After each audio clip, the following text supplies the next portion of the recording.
Flex depuis Vivatech, découverte de la bêta d'iOS 16. Cette année, les avancées sont plus nombreuses qu'à l'accoutumée. Que penser de son nouvel écran de verrouillage plus personnalisable? Quid du détourage automatique dans Messages, du live text vidéo? Revue de détail de toutes les nouveautés. Quant à iPad OS 16, c'est carrément la révolution avec l'apparition d'un mode multitâche. L'iPad va-t-il se muer en Mac? Débat. Le Mac.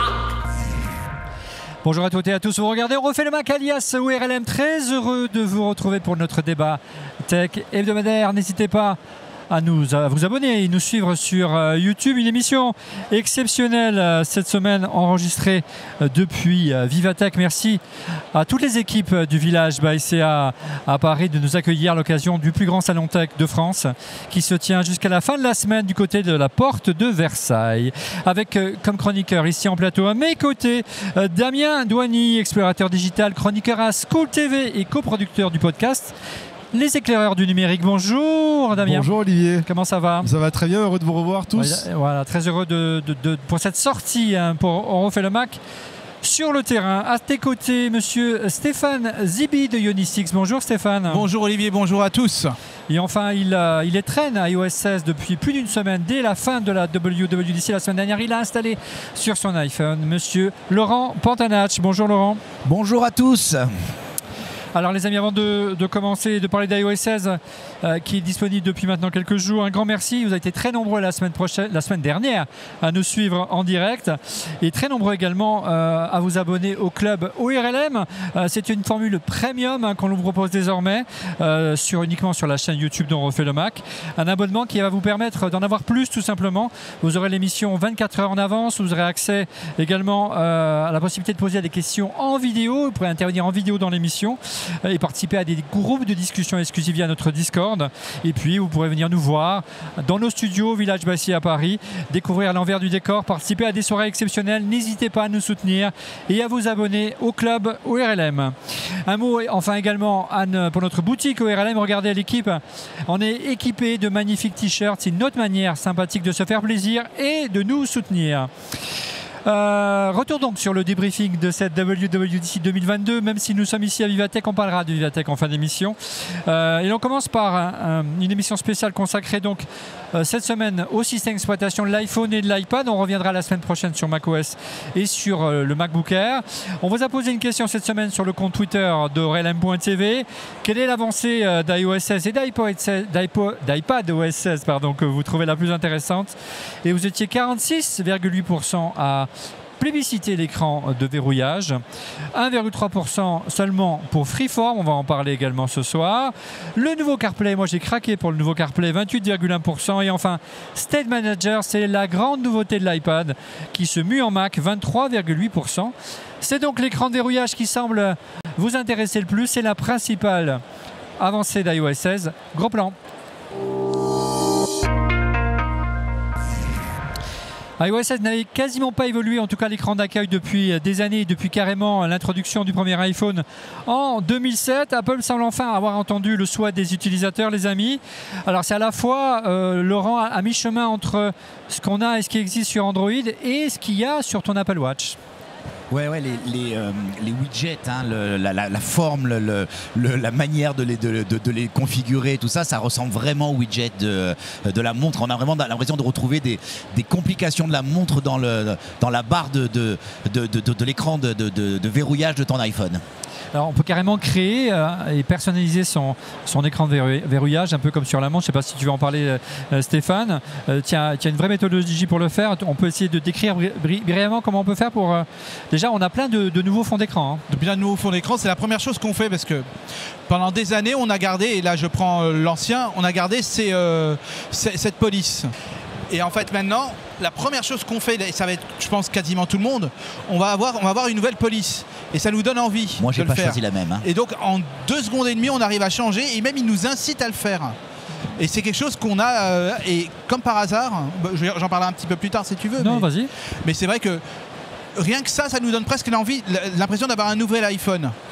Complètement. Non, c'est vrai. Et ça, c'est quelque chose qui est irréel quand même. On change le logiciel et c'est pourtant pas le matériel qu'on a modifié. Il y a plein de fonds d'écran différents. On sait qu'il y a plein d'applications qui existent. Damien, Laurent, il y a un business autour de ça. Apple a enfin compris qu'il y avait un besoin d'aller vers plus de personnalisation. C'était la force d'Android par rapport à iOS. C'est ça. D'ailleurs, c'était la grande différence. D'ailleurs, quand les utilisateurs d'Android disaient mais moi je peux faire ce que je veux avec, je peux mettre des widgets. Il y a eu des widgets, je peux changer les fonds d'écran. Je peux changer les fonds d'écran. Il faut quand même avoir en tête qu'à l'origine il y avait une volonté d'Apple de ne pas du tout changer parce qu'il y avait cette notion, on va dire, de reconnaître du premier coup d'œil l'iPhone avec son écran d'accueil. Une volonté d'unifier les usages pour Apple. Ouais. Et donc c'est aussi la preuve quand même qu'il y a maintenant une maturité certainement de l'usage des utilisateurs qui veulent aller vers autre chose. Laurent, ça va très loin dans le souci du détail. Il y a plein de fonds d'écran et même un mode portrait. On a vu brièvement les images tout à l'heure, assez étonnant avec un détourage automatique assez bluffant. Ouais, tout à fait. En fait, ils ont fait un truc et c'est là où on sent la patte Apple. Apple, c'est toujours la même chose. Ils mettent du temps à faire quelque chose et puis ils arrivent, ni vu ni connu, ils te sortent une petite spécificité. Et donc là, la spécificité, c'est que si tu mets un portrait ou un objet qui a une zone qui peuvent détourer, il la détourne et ils font une superposition du haut, par exemple, de la tête sur l'heure affichée. Juste un point qui va dans ce qu'a dit Damien. Et on en parlait hier ensemble en préparant l'émission. C'est mon fils qui a 12 ans, donc qui n'est pas un expert de la tech. Il a vu mon écran, donc mon écran bloqué. Il m'a dit mais c'est quoi ça? C'est bizarre, c'est différent. Donc c'est assez surprenant Android, pour que même un enfant de 12 ans trouve ça surprenant et que ce soit plus l'iPhone. Donc quand tu disais c'est un nouvel iPhone tout à l'heure, effectivement on a un nouvel iPhone. Oui, ça fait longtemps qu'on n'avait pas eu autant d'avancées en termes d'interface en tout cas.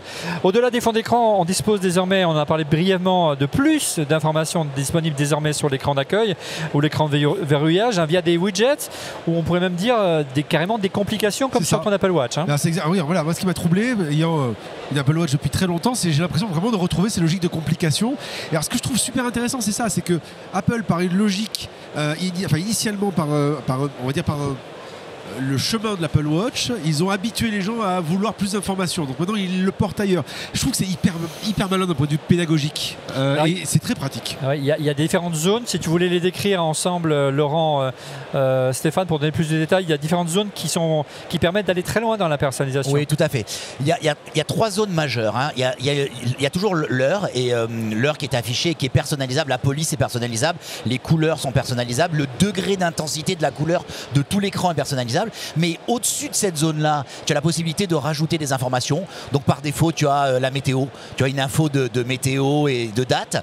Et au-dessous, tu as une zone qui peut contenir 4 mini-widgets, ou un grand, ou 2 grands, ou un grand et 2 petits. Enfin, tu vois, tu peux faire un panachage. Tu as 4 zones et dans lesquelles tu peux mettre soit la charge de tes devices, l'agenda, la météo. Pour ceux qui ont Apple News, tu as un widget double qui t'affiche la dernière actualité, donc qui est pas mal comme truc. Attends, mais la charge, moi ça change la vie parce qu'avant pour savoir quelle était la charge c'était compliqué, il fallait rentrer dans le truc et tout. Elle avait disparu avec l'iPhone 10 parce qu'on avait perdu la place avec l'encoche. Là on retrouve sa place. C'est-à-dire que maintenant on peut d'un coup d'œil retrouver son niveau de charge de batterie sans intervenir physiquement sur l'écran d'accueil. Alors précisons quand même une chose les amis, c'est que parfois c'est des infos un peu confidentielles qui s'affichent. Voilà. On va parler des notifications dans un moment. Elles ne s'affichent, ces widgets, que s'il y a une notification Face ID. Oui, tout à fait. En fait, il n'y a pas d'information confidentielle qui est affichée. C'est-à-dire qu'en fait, elle ne s'affiche que s'il y a une reconnaissance. Tu vois, d'ailleurs, les widgets, le choix des widgets, tu te rends compte que c'est l'actualité, la météo. Tu vois, c'est pas des choses où il y a des informations entre guillemets personnelles que tu vois affichées. La question, c'est peut-être sur Touch ID, ça va être un peu plus problématique d'en profiter. C'est vraiment conçu pour Face ID, j'ai l'impression. Oui. Alors, juste, je reprends la parole 2 secondes parce qu'on a fait le test, mais on s'est posé la question en disant mais on peut personnaliser l'écran dès le départ. Oui. Et en fait, on ne peut le faire que parce qu'il y a la reconnaissance faciale. Donc, on ne peut pas faire les modifications tant qu'il n'y a pas de reconnaissance. Du coup, sur Touch ID, tu dois d'abord le débloquer pour pouvoir personnaliser. De toutes les manières, oui, le portage de iOS ne fonctionne donc qu'à partir de l'iPhone 8, qui est un des derniers à avoir le Touch ID. Donc, c'est une question de temps avant de voir disparaître. Donc, il y a encore pas mal de SE. Oui, il y a beaucoup de SE, c'est vrai. Mais on sent que ça a vraiment été taillé pour les dernières versions. Stéphane, on en parlait lors du live de la WWDC la semaine dernière. Il y a une fonction qu'on attendait qui n'a pas été présentée lors de la WWDC. C'est l'Always on Display, l'Always on Screen, donc l'écran qui ne s'éteint jamais. En tout cas, ce nouvel écran d'accueil est de bon augure pour le prochain iPhone 14 et cette fonction-là. Certainement, il est peut-être dédié que pour ça. je ne sais pas si, et on l'a constaté tous, de toute façon ceux qui l'ont installé, si ça a un impact sur la batterie. Mais on a constaté quand même que la batterie diminuait beaucoup, et surtout que le téléphone chauffait énormément. Et ça, c'était peut-être c'est la bêta. Non, moi, ce que je veux dire pour répondre à Olivier, il y a un point qui est intéressant, c'est qu'au moment où ça passe en mode, je dirais, bloqué, c'est monochrome, c'est plus qu'une seule couleur. Ouais. C'est ça qui nous fait dire qu'en fait il va y avoir un mode ce que les Américains appelaient always display on ou always on display. Parce que tu te rends compte que c'est quelque chose qui est parfait pour en mode légèrement grisé sur un écran donc très faiblement allumé comme l'Apple Watch. Hein. Ouais, encore une fois, vous l'aurez compris. Oui, Damien, tu voulais dire quelque chose? Non, c'est comme l'Apple Watch, c'est exactement ça. C'est vraiment une aspiration directe de ça. Oui, encore une fois, on voit la patte d'Apple de la volonté d'unifier les usages. Vous l'avez bien compris que ce n'est qu'un début, ce n'est qu'une première bêta. Elle est assez stable, elle bouffe pas mal d'énergie. L'iPhone que j'ai derrière moi, qui intègre iOS 16, est déjà à sec depuis ce matin. Bon, on a un peu tiré dessus, mais ça vous montre que c'est pas forcément tout de suite qu'il faut l'installer. Oui. Je pense qu'il y a une question récurrente qu'on nous pose. Ne l'installez pas tout de suite, attendez encore peut-être la bêta publique qui sera là en juillet. Mais toutes les bêtas sont comme ça. Ouais. Moi, j'ai jamais installé une bêta d'Apple qui n'était pas consommatrice en énergie. Non mais là ça chauffe beaucoup plus que d'habitude. Moi je la mets jamais sur la montre parce que la montre elle tenait plus que la demi-journée. Donc on le sait quoi. On le sait. D'un point de vue qualité, mais d'un point de vue qualité, elle est quand même plutôt stable. Hein. Moi j'ai eu 2 gros crashs, elle est quand même plutôt stable. Donc encore une fois, et c'est une question qu'on a régulièrement sur Twitter, attendez, si vous êtes joueur comme moi, je l'ai installée au moment où elle était disposée, à la fin de la keynote. 5 minutes après la fin de la keynote. Mais si vous n'êtes pas joueur, attendez, il y aura une bêta publique souvent pour vers les 15 premiers jours de juillet. Alors vous avez bien compris que d'autres choses sont à venir et on espère être aussi enthousiaste en septembre ou en octobre lorsque la version finale d'iOS sera disponible, puisqu'Apple a parlé de d'ici la fin de l'année. Ils y sont un peu plus énigmatiques, un peu flou cette année.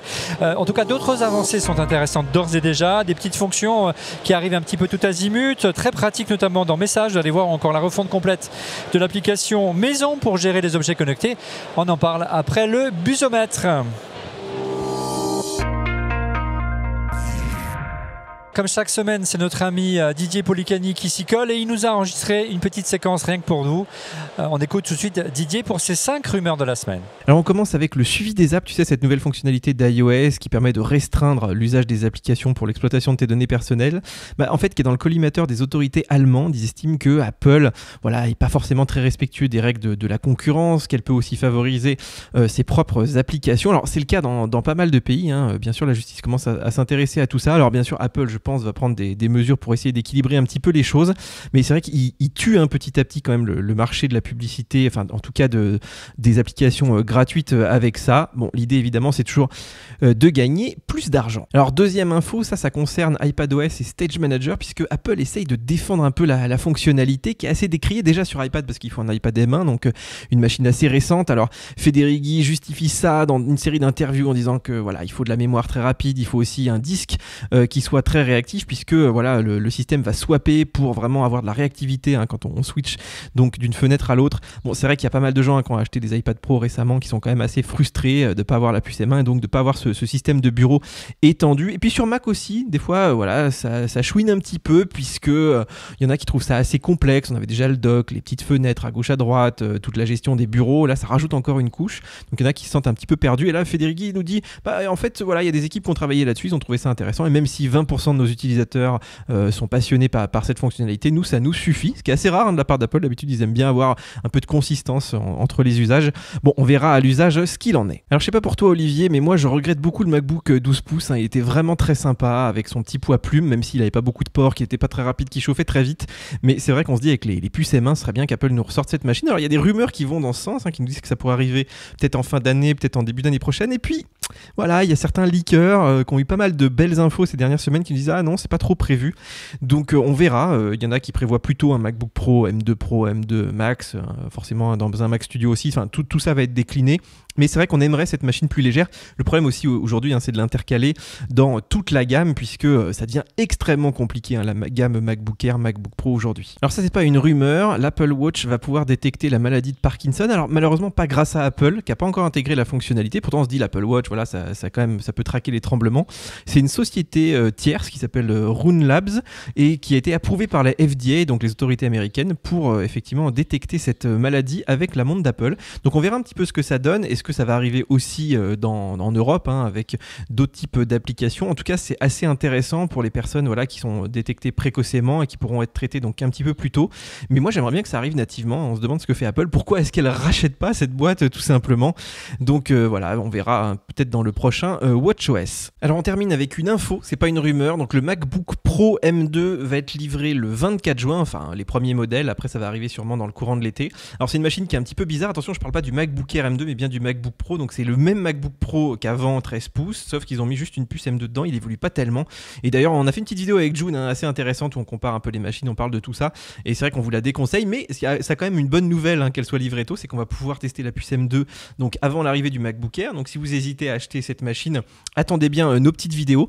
Donc voilà, Olivier, c'était tout pour ce busomètre quand même bien chargé cette semaine. Merci beaucoup Didier. On se retrouve la semaine prochaine et on sera dans nos locaux, ce sera plus facile depuis le studio au Village Bassia d'assurer un duplex ici à Vivatech. Bien que ce soit le salon de la tech, les connexions internet sont un peu compliquées. Vous vouliez réagir les amis aux rumeurs et infos publiées par l'ami Didier sur Mac Forever. Peut-être une réaction aux déclarations de Craig Federighi. Ouais. On s'est posé la question hier en testant vraiment en profondeur sur l'iPad, et c'est vrai qu'on se dit mais pourquoi Stage Manager est limité au M1? Alors il nous a fait toute une théorie, il faut le swap de la mémoire, il faut ça, et en fait il y a pas mal d'analystes qui regardent et qui se disent quand même que c'est du bullshit tout ça, tu vois, c'est une sorte d'obsolescence programmée. Moi j'ai un point de vue un peu différent, c'est je pense que cette fonctionnalité, le Stage Manager, surtout qu'il y a l'ancienne génération d'iPad Pro. Oui, non mais oui, mais c'est pas ça, c'est que non mais surtout ce truc là va pas être utilisé, dans 2 ans il le supprime, donc en fait on est en train de faire du débat. On va en parler tout à l'heure. Oui, tout à fait, c'est pour ça qu'on en parlera plus en détail. Voilà, mais une petite réaction les amis, non peut-être Damien? Moi la grande question, la surprise ce serait le retour du MacBook 12 pouces. Qui est une machine que beaucoup de gens ont aimé. Moi j'y crois pas. Moi j'y crois pas une seconde. Parce que je me dis que ça va venir cannibaliser. Déjà qu'ils sortent un MacBook Air et puis après on verra. Moi j'y crois pas du tout. Non, j'y crois pas non plus. Mais c'est pour ça. Mais je sais que pendant avoir discuté avec pas mal de copains, il y a des gens qui m'ont dit oh là, qu'est-ce que j'ai aimé cette machine à l'époque. C'est vrai, mais maintenant on a 2 secondes et demie, ouais. Mais maintenant on a l'iPad qui permet, à mon avis, d'être complètement sur ce marché-là.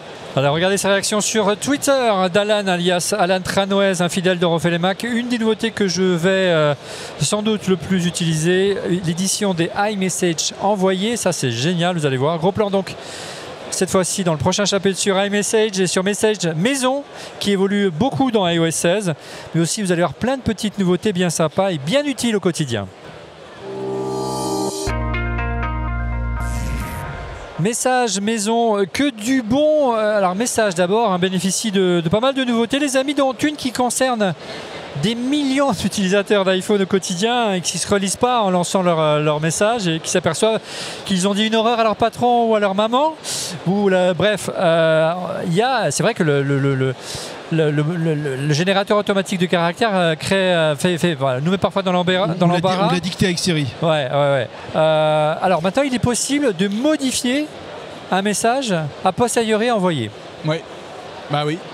Quel bonheur. Ah bah oui, enfin, on va dire enfin, mais bon, je pourrais juste dire tout un ensemble de choses et mes camarades, je pense, vont compléter, mais c'est quand même le nombre de fois où on a écrit ce texto basique, ah désolé, c'est le correcteur. Maintenant, on va plus pouvoir le dire. Alors que parfois, ça nous arrangeait bien. Je pense parfois de le dire. Je confirme. C'est clair. Ouais, alors juste quand même un peu d'information. Ouais. Apple va être avantagé par un de ces points, c'est-à-dire qu'en fait la dernière version est celle qui est la plus présente sur tous les devices. Parce qu'en fait aujourd'hui, si tu envoies un iMessage à une version précédente, c'est-à-dire même à iOS 15, la correction et le retrait des messages ne fonctionnent pas. Cette fonction ne fonctionne qu'avec iOS 16. Il y a une petite période qui est truc. Mais l'avantage d'Apple, contrairement à Android, c'est que il n'y a pas une fragmentation du marché et 80%, très vite 80%. Ça va accélérer, je pense. Ça va accélérer l'adaptation. Le fait est quand même que Apple rattrape les wagons. Parce que la volonté d'iMessage, c'est de concurrencer les Messenger, les WhatsApp et autres. C'est véritablement. Il n'y a pas besoin de concurrencer, c'est 10 fois meilleur que n'importe quel autre. Justement, justement. C'est la volonté d'aller dans ce sens-là. Et or, là, c'est des gros manques. Sur les autres appareils, maintenant, tu pouvais supprimer, corriger, etc. Donc ça, c'est vachement bien. En revanche, le message n'arrive toujours pas sur d'autres plateformes. Donc si on veut échanger avec Android, ça va être obligatoire avec la nouvelle loi européenne, avec les algorithmes qui vont obligatoirement s'ouvrir. Et de fait, au moins au plus tard en 2024, mais ça sera probablement avant, il y aura une obligation quand même d'Apple. iOS 18. Une obligation d'Apple d'ouvrir et de donner les algos, et donc d'autres applications pourront lire les messages, dont Android pourra lire les messages e-messager. De toute façon, c'est irrémédiable. Et donc c'est leur intérêt d'être les meilleurs fonctionnellement parlant pour qu'on utilise prioritairement e-message. Et si vous êtes des gougnafiers et que vous avez rompu par SMS, ce qu'il ne faut jamais faire, et que vous voulez revenir sur votre décision, maintenant c'est possible, car on peut annuler l'envoi d'un message. On peut annuler, alors ça pareil, ça a l'air tout bête, mais le nombre de fois vous avez dit, oh mince, c'est parti. Alors là, c'est quel bonheur. Je te quitte. Non, mais un exemple, c'est tu lis un flux de messages, tu réponds dans le flux et tu arrives au message, au 3e ou 4e message après celui-là, et tu te rends compte que finalement ta réponse n'a plus de sens parce que la personne a déjà dit quelque chose. Donc du coup, ça sert à rien de le faire, tu le récupères en disant bon ben oui, je posais une question qui est inutile. C'est dans ces cas-là que c'est intéressant. Et puis une fonction très sympa dans Message, je ne sais pas si vous avez essayé la fonction de détourage automatique. Est-ce que vous pouvez nous la décrire brièvement? Le détourage automatique, moi je ne l'ai pas fait. Moi je l'ai fait, truc. Alors, c'est assez génial. Hein. C'est tu prends un objet. Et ça peut être n'importe quoi, ça peut être Olivier Frigara, je l'ai fait C'est Olivier un gros objet à détourer en ce moment. Ça peut être un animal, ça peut être un plat. Je suis allé au restaurant, j'ai pris le plat, et en fait tu prends ton plat, tu cliques légèrement dessus, et hop, le truc est détouré, et tu peux le déplacer dans une autre application. Comment je peux le détourer là, comme ça, Olivier Frigara? Tu fais juste ça. Ouais, non, tu cliques légèrement. Alors attends. Ça sert à rien les amis parce que c'est pas à l'image, donc ça sert vraiment à rien. J'ai voulu détourer Olivier Frigara, on peut pas le détourer. Non, mais parce que il est indétourable, voyons. C'est indétourable. Cet homme est indétourable. Alors autre avancée, c'est l'affichage des notifications. On attendait beaucoup d'améliorations de ce côté-là. Elle s'affiche désormais au bas de l'écran de verrouillage sur la forme d'une pile. Vous avez essayé, qu'est-ce que vous en avez pensé? Moi j'ai pas été emballé par ce mode-là. Que ça arrive par le bas comme ça? Moi je sais pas, j'ai bien aimé le changement en fait. Donc il n'y a plus la tonne de notifications qui encombre l'écran. Hein. C'est vraiment centralisé sur le bas de l'image. En fait, peut-être que j'aime bien le changement, peut-être je reviendrai à l'autre truc, mais j'ai bien aimé cet amont. Qu'est-ce qui t'a bien plu en fait? Ça arrive peut-être qu'on changeait le sens et que ça arrivait au fur et à mesure comme ça par le bas. Alors, comment ça marche concrètement? La dernière notification qui apparaît en bas de l'écran et on appuie, ça ouvre une sorte d'éventail de carrousel, c'est ça? En fait, il y a deux choses. Tu peux avoir même aucune notification.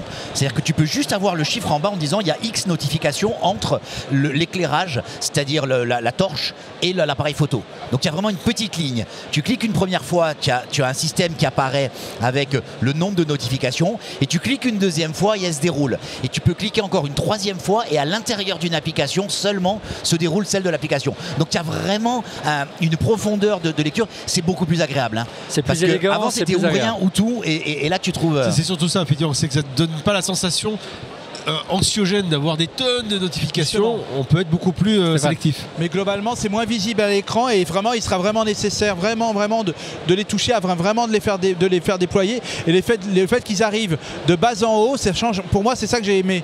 En fait, c'est ce changement de sens. Après, peut-être ça va me passer, comme je l'ai dit, mais je trouve que c'est plutôt pas mal. Moi, ce que j'attendais, c'était une avancée, c'est de pouvoir accéder à mes historiques de notifications.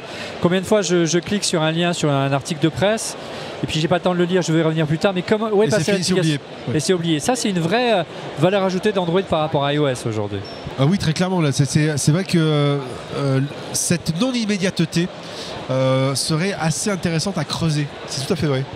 Est-ce que vous pouvez nous parler un petit peu de cette nouvelle API qui s'appelle Live Activities? Donc il y a une nouvelle forme de notification. Je ne sais pas si on peut parler ça d'une notification, c'est presque des widgets. Hein. C'est exactement. Alors là, les développeurs vont vraiment s'amuser. Et surtout ceux qu'on utilise tous les jours comme Deliveroo, Uber ou quoi que ce soit, ou Amazon, quand il y a un changement de statut par rapport à notre commande, on va l'avoir direct et comme une sorte de fil de progression. Et ça, c'est quelque chose qui est très bien pensé et qui va encore plus peut-être entraîner de l'adhésion de la part des utilisateurs parce qu'ils auront l'application qui va leur donner en temps réel le changement de statut de leur commande, mais aussi les développeurs parce qu'on va développer des choses spécifiquement pour Apple et pas faire des trucs génériques pour les deux plateformes. Et je sais d'avance que Android va passer aussi à l'acte. Ouais, donc il va falloir laisser du temps aux développeurs de l'intégrer aux applications. Donc il y aura Amazon, Uber, Taxi G7, exactement. Deliveroo. Mais ça va plus loin que ça. Pour moi, c'est une des plus grosses évolutions de iOS, hein, parce que tu vas pouvoir faire des micro-applications. Avant que tu allais dans l'application pour voir l'info, là c'est finalement la notification, un Live Activities qui devient l'application. Une widget. Il y a un intérêt. Oui, c'est une notification Un intérêt. widget. Imaginons par exemple, c'est très bien montré dans la vidéo d'Apple, imaginons par exemple un match de foot où tu as le score qui évolue, tu n'as pas besoin d'avoir une notification à chaque fois. Donc en fait, c'est comme si, au lieu d'avoir 5 notifications avec 5 fois le score qui a évolué, ça en a une qui se met à jour. Laurent, c'est comme un widget quelque part, c'est une oui, notification widget. Et en plus, imagine, Mais c'est une micro-appli. Imaginez les sites de paris en ligne, comment ils vont s'amuser Ah oui, clairement. avec les changements de trucs. Donc ça va encourager les gens à encore plus parier ou quoi que ce soit. Tu veux dire les gamins à l'école, ils vont mettre le téléphone en dessous, ils Exactement, vont suivre les ça Winamax. va être une folie. Et tu as raison, c'est une application dans l'application. Et ça, c'est quelque chose que Android n'a pas. Et bien sûr, les autres On va vont voir comment suivre, on va ça pouvoir c'est trouver évident. une application pour en refaire le Mac. Regardez cette réaction sur Twitter de Man0. Est-ce que la nouvelle application Home d'iOS 16 est à la hauteur des attentes? C'est vrai qu'on a été agréablement surpris, on en a fait le test ensemble, Laurent. Beaucoup d'avancées sur Home, sur Maison, l'application qui gère les objets connectés. Une refonte totale de l'interface. Hein. Ouais. En fait, l'application, moi je suis fan de HomeKit, hein, tu le sais. Mais l'application, elle était quand même compliquée. C'était soit par pièce, soit par groupe d'objets. Là, ils ont clarifier la façon de lire l'information. Donc avec un menu déroulant, il regroupe les objets, c'est-à-dire tout ce qui est température sur la température, tout ce qui est éclairage avec l'éclairage, il t'affiche, c'est quand même c'est beaucoup plus clair qu'avant. Ah ouais, c'est mieux organisé. En haut, il y a encore un peu de travail, mais c'est beaucoup mieux. Ouais, au sommet, il y a des onglets qu'il faut faire glisser de droite à gauche, vous l'avez vu sur la vidéo, et qui concentrent les différentes catégories d'objets. Donc vous voulez allumer les lumières, vous voulez allumer le chauffage, vous voulez allumer une enceinte, tout est résumé en haut. Et puis une table sur un onglet affiche tous les objets de la même famille, donc c'est très pratique. Et puis en naviguant dans le reste de l'interface de haut en bas, les objets sont automatiquement classés par pièce. Ça, j'ai trouvé vraiment super. Hein. Et surtout, ça va faire le lien avec la suite. Hein. Mais tu as vu que ça a été présenté dans l'enchaînement avec CarPlay. L'intégration, la prochaine intégration CarPlay HomeKit va être exceptionnelle. C'est-à-dire que tu seras dans la maison, tu feras des choses, tu arriveras dans ta voiture, tu continueras, tu seras dans ta voiture, tu arriveras à la maison et ça continuera dans la maison. Donc c'est là où le côté génial de l'écosystème Apple va porter ses fruits. Et ça, je vous le promets pour l'année prochaine, pas plus tard. Hein. Ouais, même 2024. Mais c'est vrai que c'est un point important. Par contre, on sait qu'il y a un point faible de HomeKit. On en fait l'expérience chaque fois qu'on teste un objet connecté au studio d'On refait le Mac. C'est de tous HomeKit, mais de tous. Hein. Ils ont tous le même problème. Quand on scanne les QR codes, ça marche une fois sur deux. Ça marche mal. Là, on n'a pas l'impression. Enfin, j'ai essayé, il n'y a pas d'amélioration pour le moment. Hein. Non, mais ça marche mal, clairement. Mais pour revenir à ce que tu disais sur la clarification, moi qui utilise pas mal d'objets connectés à la maison, notamment des lampes, etc. Ah, ça fait du bien, mais vraiment ça fait du bien d'avoir quelque chose qui est beaucoup plus simple. Parce qu'en plus, le plus amusant, c'est que les concurrents en général sont pas forcément non plus brillants en termes d'interface. Donc si le premier qui arrivera, et Apple peut arriver à le faire, à avoir quelque chose qui est vraiment clair et qui fonctionne bien, parce qu'honnêtement, aujourd'hui, l'interface côté Google, elle est pas très brillante non plus. Hein. Donc là, je pense qu'il y a un vrai coup qui est joué. Alors plein de nouveautés, on vous le disait en préambule, plein de nouveautés tout azimut autour d'iOS 16, notamment un truc qu'on a trouvé super qui est arrivé comme un peu comme le cheveu sur la soupe qu'on attendait depuis des années hein, sur iPhone, c'est la possibilité de déverrouiller son écran en mode paysage. Voilà, donc ça c'est sympa. Que tu avais sur iPad, hein, ouais. Paradoxalement. Et donc c'est enfin arrivé, en tout cas ça marche sur l'iPhone 13, on verra si ça marche sur les autres modèles. Moi j'ai bien aimé je ne sais pas ce que vous avez pensé du champ de recherche qui est maintenant situé au bas de l'image plutôt que de tirer l'écran vers le bas. Ouais, il y a ça, et puis il y a aussi la réduction des icônes inutiles. Par exemple, l'icône de blocage avec le cadenas qui était très gros, aujourd'hui c'est tout petit quoi. Tu vois, il y a une amélioration de l'ergonomie d'iOS, ça c'est agréable je trouve. Alors regardez cette autre réaction toujours de Mano sur Twitter. iOS 16 traque les doublons dans les contacts et il est possible de créer des listes de contacts pour par exemple envoyer un mail à plusieurs personnes. Par contre ces listes ne sont pas encore dispo dans les messages, c'est vrai. C'est une avancée attendue par beaucoup je pense. Enfin, autre réaction de Mohamed Valsan qui est professeur, je suis prof et Freeform est vraiment prometteur pour la pédagogie de projet. Alors votre avis sur Freeform, il n'a pas atteint il n'a pas vraiment intéressé dans le sondage qu'on a publié cette semaine. Pas du tout. Rappelez en quelques mots, qu'est-ce que c'est Freeform peut-être Laurent? Alors, Apple avait déjà permis la collaboration. C'est-à-dire qu'Apple, tu pouvais, et moi j'avais jamais utilisé, mais tu sais, j'ai donné un cours de 2 jours sur l'IA à Rennes et on a co-créé le cours et d'habitude je le faisais sur Google Slide, tu vois, la collaboration marche très bien. Et là on a dit j'ai pas le temps et moi je suis un fan de Keynote et on a fait de la collaboration à 2 sur Keynote et le résultat est exceptionnel. Avec mon acolyte, on s'est dit là ils ont poussé plus loin. Ils te disent et si on le faisait dans plein d'autres applications où la co-création est utile, entre autres Note. Donc tu peux faire un immense tableau blanc et dessiner à plusieurs et co-créer à plusieurs. Paradoxalement, les gens n'ont pas vraiment aimé. On a vu c'est quoi 1%, 2% dans le vote, mais je pense que c'est un des points les plus. C'est un point clé pour moi, pour le monde de l'entreprise, pour Apple. Ah ben clairement oui, ça cible le monde de l'entreprise. Le côté collaboratif, qui d'ailleurs fonctionne très bien chez Google, il faut le reconnaître, est une cible d'Apple. Et honnêtement, c'est pas étonnant que dans le sondage, ce soit pas sorti beaucoup, parce que c'est vraiment des usages qui sont hyper spécifiques. Moi, je me suis mis tardivement en fonction de partage dans Keynote, mais une fois que tu t'y mets, tu te dis que ça fonctionne bien en fait, finalement. Surtout que cette fonction n'est pas encore disponible, elle arrivera un peu plus tard dans l'année. Hein. Mais précisons que c'est pas une spécificité d'iOS. Tout à fait, c'est pas une spécificité. On la retrouvera sur macOS, on la retrouvera. Et le professeur qui nous a dit que c'est génial pour l'éducation, c'est sûr que pour l'éducation, ça peut être. Ça veut dire, on ambitionne de faire une émission sur l'éducation. Non mais ça peut être un univers. Aujourd'hui, il y a plein d'écoles qui équipent leurs élèves avec iPad. Ça nous a coûté beaucoup d'argent pour faire ça dans les écoles. Surtout pour. Toi qui travailles chez Unix. Oui. Tout ce que je peux dire, c'est que quand j'ai vu cette application, j'ai pensé à 2 choses. Les ateliers de design thinking qu'on avait toujours souvent en présentiel parce qu'il fallait qu'on soit à l'intérieur. Là, pour la première fois, on peut les rendre dynamiques et faire du distanciel et faire du télétravail à 100% où chacun peut prendre sa part de tableau blanc. Mais aussi pour la pédago, c'est vrai qu'on était obligé d'acheter du matériel particulier. Des tableaux qui valaient un peu plus cher que le tableau Velleda qu'on achetait. Là, pour la première fois, on va faire exploser tout ça et c'est vraiment formidable. Et on va changer la méthode, les méthodes d'apprentissage. Et ça, c'est génial. Pour conclure, pas sur Freeform, parce que tu as passé un peu sous silence une chose. Il faut quand même, on va dire, avoir un souvenir ému pour tous les développeurs qui ont développé des applications contre les doublons. Photos, il y a les contacts, mais aussi les photos qui sont détectées dans les doublons. Tout ça, c'est fini. Tu vas dans l'Apple Store, tu tapes duplicate, tu vas voir, il y en a plein. Tout ça, c'est poubelle. Ouais, on aura l'occasion de revenir sur toute la myriade de petites améliorations propres à iOS 16. On va maintenant se concentrer et faire un gros plan sur une des avancées qui m'a le plus intéressé, voire enthousiasmé lors de cette WWDC. En tout cas, elle m'a impressionné. C'est la nouvelle version de CarPlay, même si elle n'est pas encore disponible. Alors CarPlay prend le volant, ça y est, on l'attendait, il évolue de manière importante et surprise. Elle prend le volant au sens qu'elle contrôle maintenant le véhicule, Laurent, avec une toute nouvelle interface beaucoup plus cohérente qu'avant. Pas un seul écran déporté de l'autoradio en gros, mais l'ensemble des écrans du tableau de bord de la voiture. Il y a quelques semaines, on a fait une émission sur Apple Car et on s'est dit, va sortir, est-ce que ça serait pas de l'OS? Et j'ai dit à un moment donné dans l'émission, est-ce que ça serait pas génial si finalement on remplaçait carrément l'OS de la voiture par du CarPlay. Et en le disant, j'y croyais pas. C'était 3 semaines avant l'annonce, je l'ai dit en disant c'est un peu utopique. Et là, bam, il annonce. J'attends de le voir. Tu as vu que les annonces c'est pour fin 2023 et tout ça. D'abord, mais par contre, ça peut être. Alors, pour moi, c'est l'étape intermédiaire avant l'étape qui serait ce qu'a fait aujourd'hui Google, qui est la prise de contrôle totale de la voiture avec un OS. Là, c'est pas l'OS de la voiture. Il faut être très clair.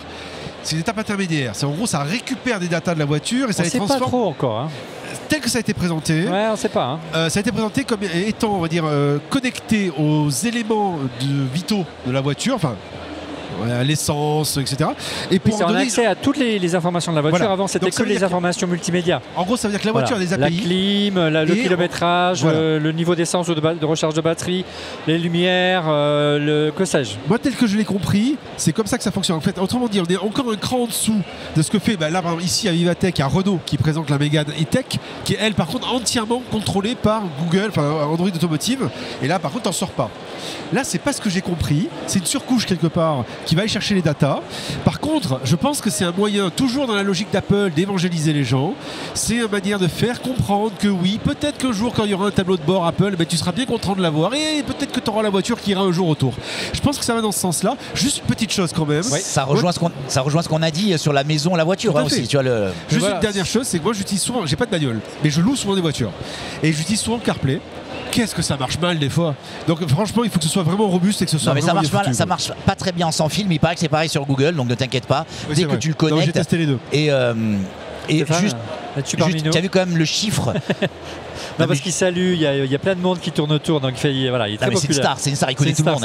C'est le plus gros carnet d'adresse du plateau. On se met à côté de Stéphane parce qu'on veut qu'il se fait photographier et tout. Alors, il y a quand même des avancées intéressantes. Toi, tu penses que c'est juste une surcouche graphique? Tu l'as dit, aujourd'hui, l'iPhone est encore le réacteur du système. S'il n'y a pas d'iPhone, ça ne marche pas. Mais on peut se poser la question légitimement qu'est-ce qui se passe si j'ai plus de batterie? Je perds mon tableau de bord? C'est pas possible. Non, mais justement, la vraie question qu'on peut se poser, c'est est-ce que Apple va pas sortir il y aura pas de batterie, suivre Android Automotive et proposer CarOS, un vrai système d'exploitation? Les voitures sont électriques aujourd'hui, donc il y a une batterie qui recharge largement ton téléphone. Non mais voilà. Olivier, ils ont réussi à ton téléphone, tu as plus non mais c'est la stratégie. On se disait voilà, est-ce qu'ils vont racheter Hyundai, est-ce qu'ils vont racheter est-ce qu'ils vont faire ils rachèteront jamais. C'est toutes les boîtes qui vont devenir Apple. Ils ont racheté la surcouche indispensable et comme elle est meilleure graphiquement, fonctionnellement parlant que Google et que n'importe quel système propriétaire d'école de bagnole, de constructeur. Olivier. C'est bon, ils ont réussi, c'est la bonne stratégie et on va avoir du Apple partout. Et on va acheter des iPhones parce qu'on a acheté la voiture. Ils ont dit un chiffre intéressant. C'est le marché américain, mais je pense que dans les pays de l'OCDE, c'est la même chose. 79% des consommateurs américains prêts à acheter une voiture veulent qu'il y ait CarPlay dans la voiture. C'est-à-dire que 8 personnes sur 10 veulent avoir CarPlay dans la voiture. Alors attention, on a vu les statistiques du marché américain. iOS est ultra présent sur le marché américain, mais ça te donne une idée. Ça te donne une idée de la présence d'Apple sur leur marché et sur le fait que les voitures doivent l'intégrer. Mais le truc, c'est qu'ils vont peut-être réussir avec la voiture ce qu'ils n'ont pas réussi avec le salon et la télévision. En fait, l'idée, c'est en fait quand tu branches l'Apple TV, c'est censé remplacer quelque part l'électronique de ta télé, de ta Smart TV. Le truc, c'est que notamment en France, on a les box, donc on n'est pas obligé d'utiliser ça. Là, comme l'électronique de toutes les manières des voitures est tellement pourrie, ça marche tellement mal, ou pas super bien, je pense qu'il y a un vrai coup à jouer et c'est intéressant de voir comment ils vont arriver à s'implanter. L'enjeu, c'est de convaincre les différents constructeurs, bien sûr, d'adopter leur propre interface, parce que bien sûr, l'interface des différents constructeurs va disparaître au profit de celle d'Apple. On a découvert quelques images la semaine dernière, mais on pense que ça va évoluer grandement. Alors, au registre des fonctionnalités, il y en a quand même quelques petites qui sont apparues dès la prochaine version de CarPlay. Alors, on l'a dit, vous pouvez contrôler désormais la radio, la température, directement dans CarPlay, la jauge d'essence, la vitesse, la clim, possibilité d'envoyer des messages avec Siri de manière automatique, après que l'assistant vocal propriétaire de la pomme vous ait correctement relu son contenu pour vérification. Et enfin, nouveauté intéressante, Apple ouvre vraiment CarPlay aux développeurs avec des API qui pourront tirer parti de ces avancées. Ouais, tout à fait. Aujourd'hui, tu pouvais faire ça. Tu peux envoyer un SMS, tu utilises le CarPlay standard. Tu pouvais récupérer les informations de vitesse de la voiture, mais il fallait que tu mettes un dongle OBD que tu branches à la voiture. Moi, j'ai des applis sur mon iPhone où je récupère les infos de ma voiture. Apparemment, la grande force d'Apple, c'est que dans les voitures, il n'y aura plus besoin d'avoir le dongle OBD, ça sera relié. Donc, il y aura un échange. Et ça veut dire que s'ils ouvrent ça aux développeurs tiers, ils vont permettre toute une série de choses. Tout comme aujourd'hui, on a des applis qui analysent la santé, tu auras demain des applis qui analyseront ta conduite, ton usage, l'économie, tout ça. Mais ça veut dire que la voiture va devoir avoir des API, quelque part pour avoir la captation et l'utilisation de ces données. Donc mais tu n'auras pas accès à la voiture. Et donc Apple sécurisera. C'est là où Apple est fort, c'est qu'ils vont dire nous on sécurise l'accès, on ne donne pas l'accès à la voiture, on donne l'accès aux données. Oui. Tout à fait. Encore une fois, on l'a dit, il faudra qu'Apple parvienne à convaincre les constructeurs automobiles. Un des arguments qu'ils donneront par rapport à Google Automotive, qui est présent chez pas mal de constructeurs, dont Renault, qui est nos voisins ici sur le stand du Village Baïséa, c'est effectivement le fait de ne pas collecter et d'exploiter les données. Ça peut être effectivement un argument fort.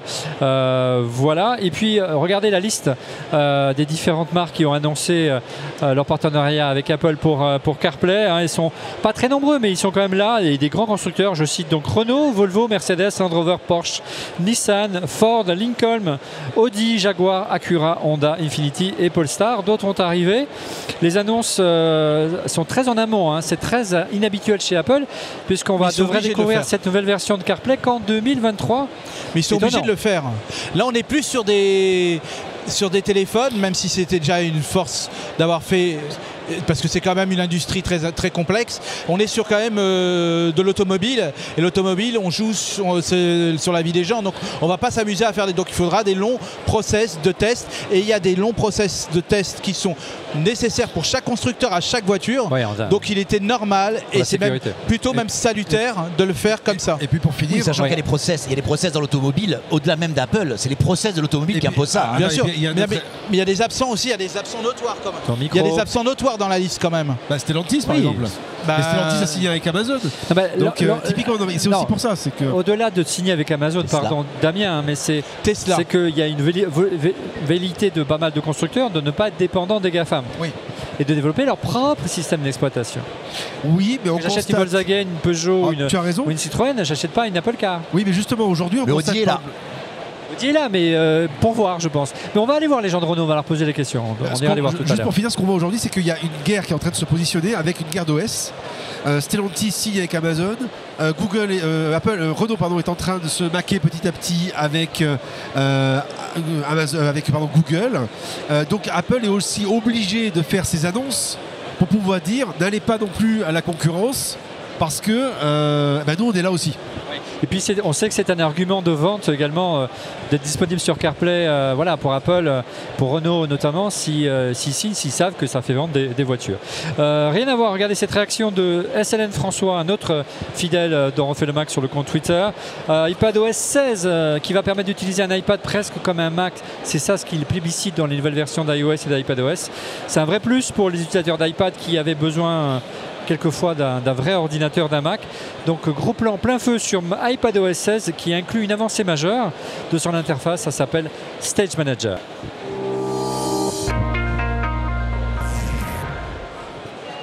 Alors l'iPad se mue en Mac avec Stage Manager. Regardez cette réaction tout de suite sur Twitter de Alexandre. La fonctionnalité la plus remarquable, c'est Stage Manager, un plébiscite sur Twitter. C'est la fonctionnalité qui fait entrer l'iPad dans un univers du desktop, branché à un moniteur externe, et on a vraiment l'impression d'être sur macOS.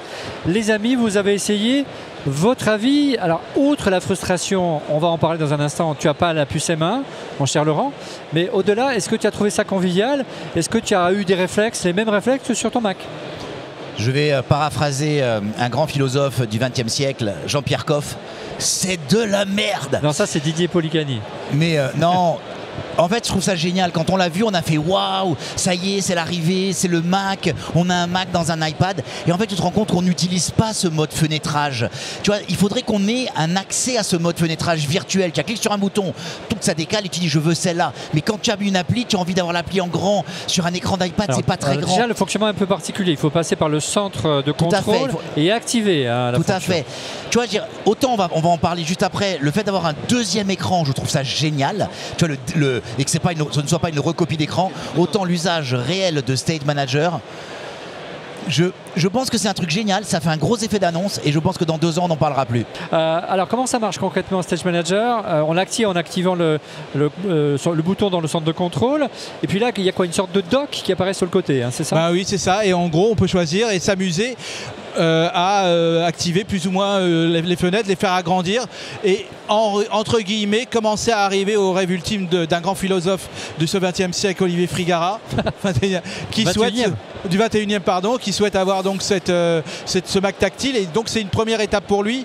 Je ne sais pas si ça ira très très loin cette appli, mais c'est un premier usage et une première avancée pour ce grand penseur.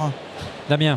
Moi je sais qu'il utilise régulièrement l'iPad en alternance avec mon MacBook. Par exemple ici à Uvatech j'ai pris mon iPad et pas mon MacBook. Et c'est vrai que c'est d'une frustration extrême cette incapacité de pouvoir travailler facilement, de manière fluide entre différentes apps. Des fenêtres flottantes. C'est pas exactement des fenêtres flottantes. C'est pas vraiment ça, mais ça fait du bien déjà. Sincèrement, ça fait du bien en termes de productivité, parce que des fois c'est à se casser la tête, quoi, vraiment contre le mur. Là, précisons que dans ce petit dock Stage Manager, on ne peut mettre que Jusqu'à 4 4. applications. Hein. Alors, justement, la Oui, mais rumeur... 4, c'est un chiffre. J'ai fait l'expérience. C'est un chiffre qui est pas mal. Si on travaille sur Keynote, qu'on fait à côté avec des photos, puis, enfin, 4, ça permet déjà d'avoir pas mal de fluidité.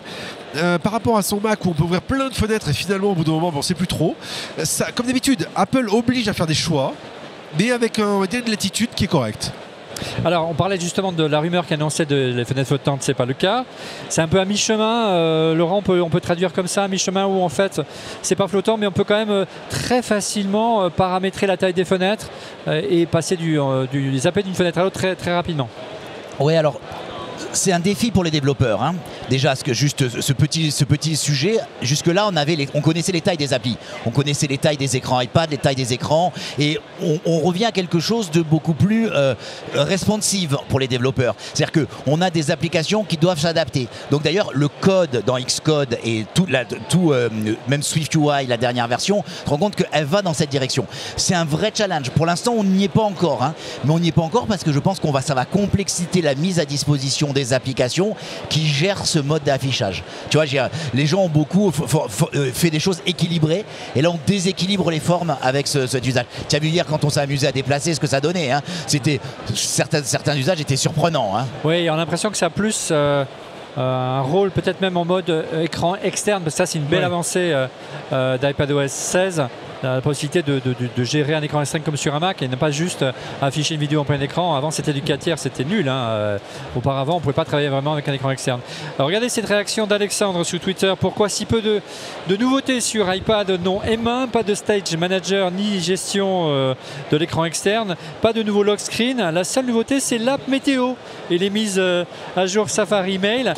Êtes-vous déçu comme moi qu'aucune alternative light soit trouvée pour le non M1? Tu t'es exprimé, Laurent. On va peut-être poser la question à Damien et à Stéphane. Moi j'ai un M1, donc si tu veux quelque part, j'ai envie de te dire, je suis très content. Après oui, ça sent quand même un peu le verrouillage hein, de toutes les manières. Un peu comme le lock screen d'ailleurs, le lock screen qui est, on peut déverrouiller. Enfin dans une bêta, il y a une option qui permet de le déverrouiller. Donc c'est bien la preuve que Apple essaye de verrouiller un peu les trucs. Oui, c'est pas nouveau. Stéphane? Alors, je ne sais pas si on doit mettre ça sous une incapacité technique de pouvoir développer pour des iPad non M1 ou si c'est de la volonté délibérée de faire racheter des iPads nouvelle génération. Je tiens quand même à dire qu'encore aujourd'hui, il y a plein de gens qui ont encore des iPad 2. Donc s'ils avaient voulu le faire, ils auraient pu le faire depuis bien longtemps. Après, la philosophie, c'est peut-être de dire ah oui, mais ces gens-là, ça s'est développé quelque part pour des gens qui utilisent intensivement les apps, donc plutôt le marché pro, donc voilà, plutôt les exactement, je suis d'accord avec toi. C'est peut-être ça aussi la logique. Aussi. Mais il ne faut pas chercher de mauvaise pensée de la part d'Apple. Ceux qui auront la possibilité, tant mieux. Ceux qui n'auront pas. Un peu quand même. Oh, non, tu vois, d'habitude, pour une fois que je dis des choses. C'est vrai, pour une fois, il faut le reconnaître. La ficelle est un peu grosse quand même. Il y a pas l'aise au gravillon, les amis. Non, il y a une chose à dire, et j'aime bien ce que dit Alexandre, c'est quand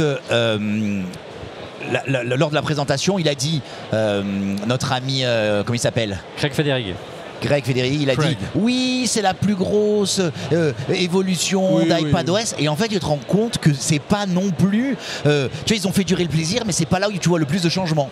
Tu vois, dans la durée de la présentation, il y a plein de choses. Et en plus, il a fait des allers-retours sur la présentation iPad. Ils ont placé l'iPad après toutes les autres. Tu vois, ils n'ont pas fait une lignée.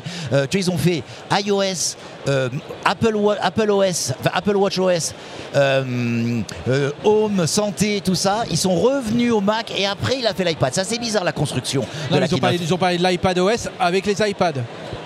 Bon, on aura l'occasion, vous l'aurez compris, de revenir sur iOS 16 et les avancées d'iPadOS 16 puisque les bêtas vont continuer à être mettre à jour tout au long de l'été. On sera présent. On y reviendra tout au long des prochaines émissions d'On refait le Mac. La semaine prochaine, on reviendra plus en détail sur le Mac. C'est ça qui nous fait vibrer à On refait le Mac, le nouveau MacBook Air. On va essayer de comprendre un petit peu qu'est-ce que vaut cette puce M2 et puis bien sûr on reviendra sur la nouvelle version de macOS 13. Son nom, je m'échappe, ça va me revenir. Le nom de dernier macOS. Ventura, oui, comme Nino. Voilà, en attendant, dernier chapitre de cette émission, on passe tout de suite à vos coups de cœur. Les coups de cœur, on commence tout de suite avec Laurent. Alors, j'ai fait un coup de cœur la semaine dernière, c'était la keynote, et j'ai fait un coup de cœur sur une boîte qui offre des cours de développement et des livres qui s'appelle Hacking with Swift, qui est vachement bien. C'est un site plein de contenu. Le gars qui gère ça, c'est un monstre. Pendant la keynote, était à peine annoncé les nouveautés en bêta de SwiftUI qu'il mettait déjà à jour ses fiches pour le faire. Donc voilà, bon, mais c'est une grosse production. Et dans les commentaires, on a des auditeurs qui nous ont dit y a des choses en France qui se font aussi. Et donc en fait, j'ai choisi une société française qui s'appelle Purple Giraffe et qui propose aussi des cours, et dont cet été, il y a un summer camp de développement. Voilà, donc ça c'est mon premier coup de cœur. Et j'ai un tout petit coup de cœur. On a un de nos auditeurs, David, il se reconnaîtra, qui m'a dit que samedi ou dimanche, il était à Vincennes et qu'il a vu un petit enfant sortir du métro de Vincennes avec un t-shirt ORLM. Il n'a pas eu le temps de dégainer son appareil photo pour le prendre en photo, mais ça veut dire qu'il y a un papa qui a offert un t-shirt ORLM à son fils. Donc si le papa se reconnaît, et donc du coup qu'il nous envoie une photo, on sera ravis de le mettre lui en photo et son fils dans l'émission. Dans la prochaine. Merci Laurent. Stéphane, ton coup de cœur cette semaine? Alors mon coup de cœur cette semaine, c'est une série, une fois bon voilà, pour changer. Une fois n'est pas coutume. Oui, voilà, c'est comme ça, chercher l'expression. Merci Laurent. Je vous avais parlé donc de WeCrash il y a quelques temps sur l'aventure de WeWork. Et là, ça va être Super Pump, qui est l'aventure de Uber, avec son leader charismatique. Controversé. Très controversé, Travis Kalanick.